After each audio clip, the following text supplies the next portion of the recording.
Hi everyone, we're back with another Make Do Tell STEAM video. This week we're going to talk about the water cycle. I'm Renee. And I'm Rose. And we're here again. This is a very easy demonstration of the water cycle and what happens. Three big words that are part of the water cycle. They are evaporation, condensation, and precipitation. Evaporation is when water evaporates upwards. Condensation is when it condensates. That's a word. Collects. And precipitation is when it falls down. So in our world, that means rain or snow. In condensation, we have my favorite science word. Doesn't everyone have a favorite science term? I don't think so. Condensation nuclei. It's what the water has to collect around in order for it to collect and then fall down. We're waiting on some water to heat up here. You can already see some steam forming. And then when enough of it collects, what's that called? That is called condensation. Condensation. And when there's a whole lot of it collected together, what's going to happen? There's going to be little water droplets, which will turn into precipitation. And it's definitely starting to collect into bigger drops. I remember this being shorter. That run. Oh, it's dripping. Big enough. Is It's it dripping now? So that is the demonstration of the water cycle you can do at home. We also wanted to take a minute to show you an update on Miss Claire's terrarium and how you could see the water cycle happening on the terrarium. So she has this saran wrap across the top to keep the heat and moisture in.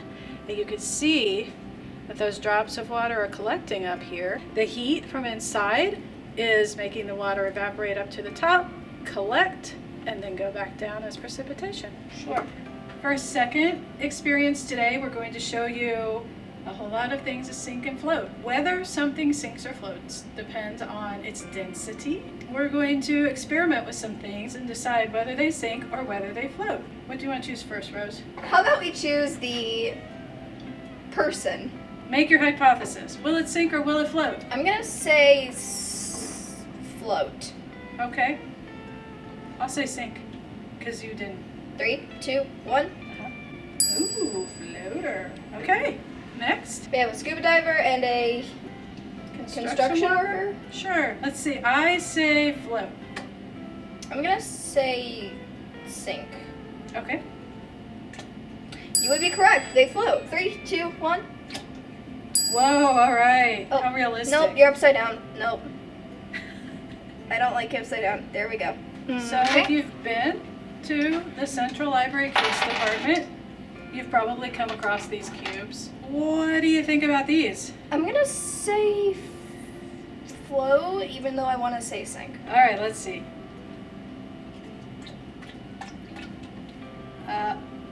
They float. That's Oh wait, no, it's coming up.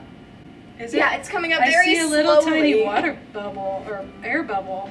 Stay down. I think we need to clear some things out now. Okay, so I want to do this one next. Okay. Sink or float? Okay, I'm gonna say, based on the fact that you grabbed two different kinds of Coke, I'm gonna say sink and float. This thing floats. I'm gonna turn you on your side this time.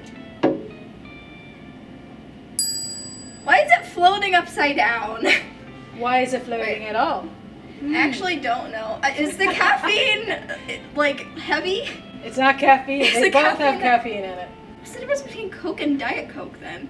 It has to do with what makes it sweet. Diet Coke has aspartame, which is different than sugar, which is in Coke. And Yep. There you go. So as you can see, the Diet Coke floats and the Coke sinks. Okay, now let's do the apple and the orange. Orange sinks, apple floats. Heavier weight, but in the same. Or they're both gonna float, you know, that's an option too. Time to dump this in. It's gonna create a big splash. Oh, it doesn't have to, does it? I'm gonna leave you to it. No. Adult supervision kids, don't try this at home unless your parents have said okay, because you're gonna get water all over the floor.